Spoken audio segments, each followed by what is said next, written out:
औज़ु बिल्लाहि मिनश्शैतानिर्रजीम बिस्मिल्लाहिर्रहमानिर्रहीम। आज की जो सूरत हाल है मुसलमानों की और जो पूरे वर्ल्ड की, मैं उस पर कुछ तबसरा करना चाह रहा हूँ।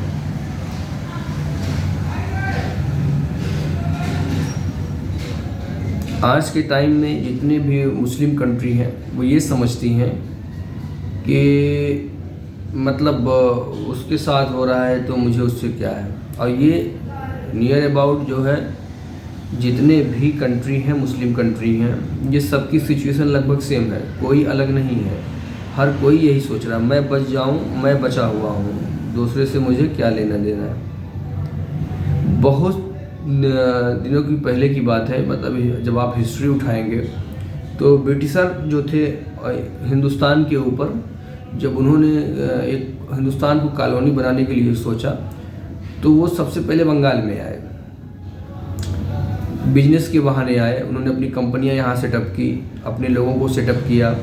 फिर देखे कि यार यहाँ पे तो मार्केट जो है वो काफ़ी अच्छी है, तो उन्होंने आहिस्ता आहिस्ता यहाँ के जो छोटे छोटे राजा थे, महाराजा थे और थे, उनको आपस में मिलाना शुरू किया। और फिर उनको मिलाया पहले कुछ लोगों को, तो कुछ लोगों से लड़ाया, उनको फाइनेंशियल सपोर्ट किया कि तुम लड़ो, हम तुम्हारे साथ हैं। उसके बाद क्या हुआ कि वो लड़ते रहे, कमज़ोर होते रहे। एक ऐसी सिचुएशन आई कि पूरा देश एक दूसरे से लड़ रहा था, आपस में ही लड़ रहा था। और जितना ये लोग आपस में लड़ रहे थे, अंग्रेज उतने मजबूत हो रहे थे, हम उतने कमज़ोर हो रहे थे, क्योंकि जानी और माली दोनों नुकसान तो हमारा ही हो रहा था। हमारे ही अपने ही लोग मर रहे थे और अपने ही लोगों का पैसा खर्च हो रहा था। जब हिंदुस्तान में कोई भी रियासत उनके मुकाबले की नहीं रही, तो उन्होंने बारी बारी से सबको अपने मिला लिया, सबको मिला लिया। और जो दलाल टाइप के कुछ थे यहाँ पे हुक्मरान, जैसे सिंधिया परिवार, ये परिवार, वो परिवार जो आज बचे हुए हैं, आप देखेंगे तो ये कहीं ना कहीं अंग्रेज़ों के पिट्ठू ही थे, अंग्रेज़ों के गुलाम थे। और उनको एक तरीके का टैक्स देते थे और अपना हुकूमत कर रहे थे। अंग्रेज उनका खून पीते थे, वो जो है यहाँ की गरीब आवाम का खून पी रहे थे।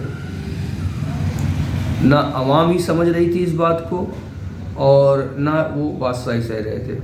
जुल्म जो हो रहा था वो आम आदमी के ऊपर हो रहा था, किसी हाई क्लास वाले के ऊपर या किसी बिजनेसमैन पूंजीपति के ऊपर जुल्म नहीं हो रहा था। जुल्म तो हमेशा, अगर जब हिस्ट्री आपके पढ़ेंगे तो जो लोअर क्लास का होता है उसी के ऊपर हमेशा जुल्म होता है, हायर क्लास के ऊपर कभी जुल्म नहीं होता है। क्योंकि चाहे जंग की हालात हो या कोई और हालात हो, ये जब होता है तो जो बड़े बड़े पैसे वाले, जो बड़े बड़े दानिश्वर होते हैं, वो देश छोड़ते हैं और फिर से निकल लेते हैं। वो उनको यहाँ से कोई मतलब नहीं है, पैसा अपनी अटैची में भरे, भैया इस देश से 9 2 11 हो लिए, वहाँ सेटअप कर लिए जहाँ पे उनको सूटेबल लगता है। और जो कोई भी कंट्री हो, वो देखती है कि इसके पास पैसा है, तो वो एक तरीके का इन्वेस्टमेंट समझ के उनको रख लेती। करना क्या है, ये यहाँ के आएगा, यहाँ बिजनेस सेटअप करेगा, पैसा कमाएगा ना, तो यहीं रहेगा भी वो। तो क्या होगा, सब मिला के पैसा तो मेरे ही देश में रहने वाला ना, कहीं तो जाने वाला नहीं है। ये हालत है जी। आज वही हालात जो है उसी तरीके का जो यूरोपियन कंट्री है, यूरोपियन कंट्री और जो है प्लस जो है चाइना और रसिया, इन्होंने मिडिल ईस्ट में एक मोहरा, इसराइल एक मोहरा बैठा के रखा हुआ है।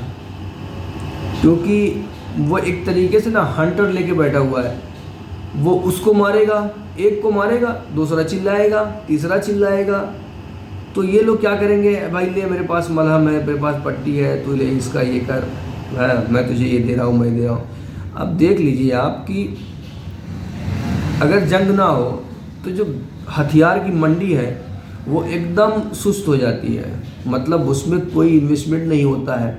लेकिन जैसे जंग शुरू होती है, जो बड़ी बड़ी हथियार बनाने वाली कंपनियां टोटल यूरोपियन की और अमेरिकन है, एशिया में बहुत माइनर है, इनके पास 1 या 2% का भी बिजनेस नहीं हथियार का है। लेकिन जो जंग है वो एक तरीके से पूरी तरीके से प्री प्लान कर दी गई है। पूरी जंग को जो है वो मिडिल ईस्ट एशिया में शिफ्ट कर दिया गया है। मिडिल ईस्ट और एशिया में 3 लोग उसको मॉनिटर कर रहे हैं, अमेरिका, यूरोप रसिया और चाइना ये 3-4 मिलके जो है मॉनिटर कर रहे हैं। ना रसिया को किसी से मतलब है, ना अमेरिका को किसी से मतलब है, और ना चाइना को किसी से मतलब है। चाइना को वो पूंजीपति हस्ती है जो मार्केट खा रहा है, एक जिस देश में हलता है उसकी पूरी मार्केट को खा जाता है। मतलब एक तरीके से वो पैरासाइट है, जहाँ पे रहेगा वहीं खोखला कर देगा। अमेरिका है, वो तुमको पहले हथियार देगा, फिर तुम्हारे लोगों को हथियार देगा, फिर क्या करेगा, तुम दोनों को आपस में ही लड़ा देगा, लड़ते रहो, मरते रहो। तुम्हारी कोई अपनी पॉलिसी तो बनने की ना रही, क्योंकि तुम्हारे पास कोई पॉलिसी ही नहीं है। जब किसी देश की कोई पॉलिसी ही नहीं होती है, अभी आज करंट सिचुएशन में मिडिल ईस्ट के पास पैसे की कोई कमी नहीं है, लेकिन वो सारा का सारा अपना इन्वेस्टमेंट ऐसी चीज़ों पे कर रहे हैं जिसमें उनका कोई रोल ही नहीं है। उनको ऐसा लगता है कि जैसे कोई कहीं बैठा हुआ है, उनको मॉनिटर कर रहा है, भैया देख ये कर ले तो तेरे पास पैसा आएगा, तू ये करेगा तो तेरे पास पैसा आएगा, तू ये करेगा तेरे पास पैसा आएगा। जबकि ऐसा नहीं है।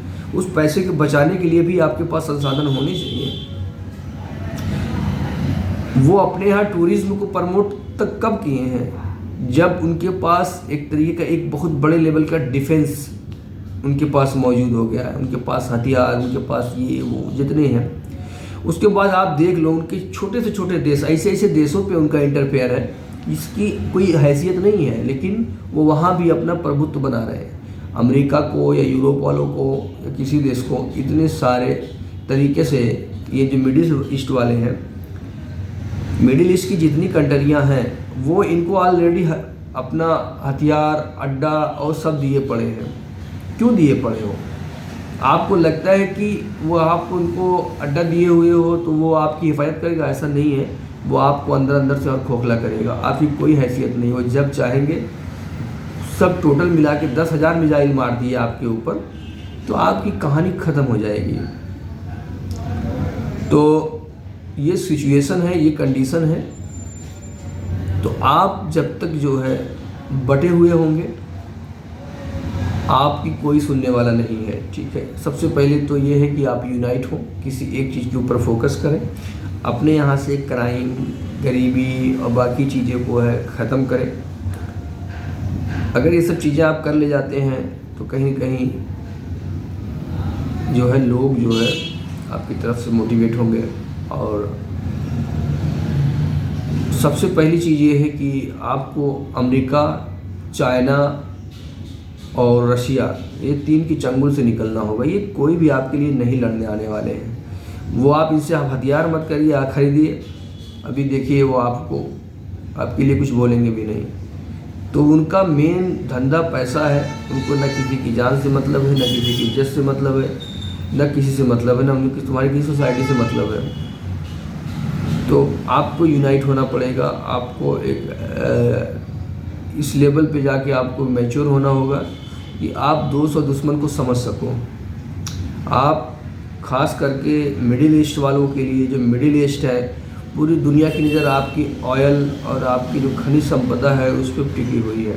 ठीक है, वो सारा आज आप बोल दो कि मेरे यहाँ तेल ख़त्म हो गया है, आपकी देख लीजिए आपकी इंटरनेशनल पॉलिसी, आपकी पॉलिसी सब धरी की धरी रह जाएगी। सब एक का यहाँ उसर खाबर में पड़े हुए हैं। ठीक है, रेगिस्तान में, यहाँ तो कुछ मिलने वाला नहीं है। तो जागरूक बने। ठीक है, अपने अंदर दीन लेके आए, अपने अंदर ईमान लेके आए। आपके अंदर एक ईमान का भी लेवल होना चाहिए। जब आपके अंदर ईमान का लेवल होगा तो आप बहुत सारे खुराफात नहीं करेंगे, बहुत सारे गलत काम नहीं करेंगे, और किसी का मोहरा ना बने, किसी का मोहरा ना बने, किसी का मोहरा ना बने। रशिया, अमेरिका, चाइना, यूरोप, ये आपको यूज़ कर रहे हैं। जिस दिन यूज़ कर लेंगे अच्छे से, उस दिन आपके हाल पे छोड़ देंगे। जब आपके पास ना पहनने के लिए कपड़े होंगे और ना खाने के लिए खाने होंगे, ना पीने के लिए पानी होगा, ये उसके लिए भी आपको तरसा देंगे। तो आप इनका पीछा छोड़ें, खुद मुत्तहिद हो, खुद मजबूत बने। Thank you.